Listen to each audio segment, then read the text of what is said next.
Shabbat Shalom, L'chaim, L'chaim. This week's Torah portion is Vaetchanan, and it involves or includes the Ten Commandments, a repetition, as well as the Shema, and many other interesting details. And I want to actually start by sharing something that I learned from a video that Ayala shared with me today.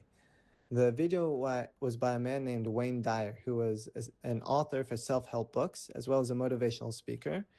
And he was teaching this motto that he had in some of his seminars. The motto was, there's no justified resentments.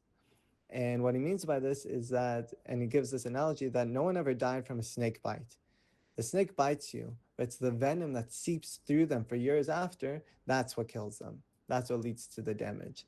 And so he breaks this idea of how to resolve this no justified resentments, how to do this in two steps. The first is no blame. Wherever we are in life, we arrived here through our own choices. And when we blame others for our circumstances, whether it's our financial situation, our relationships, how people treat us, we trap ourselves. Because if the problem is someone else, then we have to wait for them to change. But if we recognize that we are the problem and we let go of that blame, then we begin to grow. The growth begins only when we take responsibility. The second is no harmful thoughts. Dyer expresses that when a person becomes steadfast in refusing to think harm towards others, the world responds in kind. He describes how butterflies, when he was going into a field with his daughter, the butterflies used to flee from him. But his daughter, who just exuded love, they would come and land on her, and all the animals would want to come to her because she just had love exuding from her. There's no feeling of harm towards, exuding.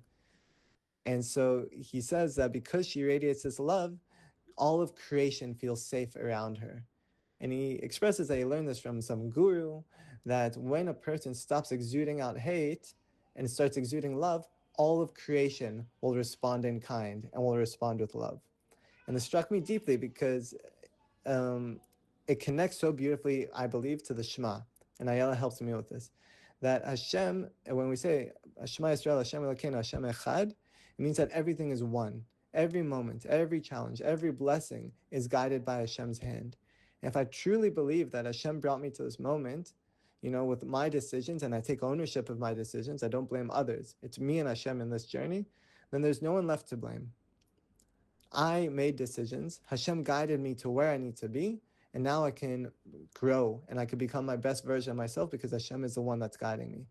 And if Hashem is one, then all of life is interconnected. And my task is only to exude love rather than suspicion or resentment or hate.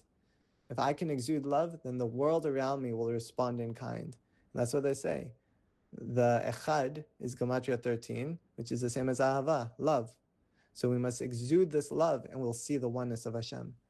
And then we have this idea that it doesn't matter if it's good or bad, both are coming from Hashem. Both are for my growth. And both are part of this essential oneness of Hashem. So B'ezrat Hashem, all of us should merit to live with this faith, to release the blame of others, to let go of resentment, and to cultivate a heart that radiates love so strongly that the world feels safe in our presence. The world feels comfortable around us. Because when we do, we align ourselves with Hashem's oneness. And everything becomes exactly as it should be. Shabbat Shalom.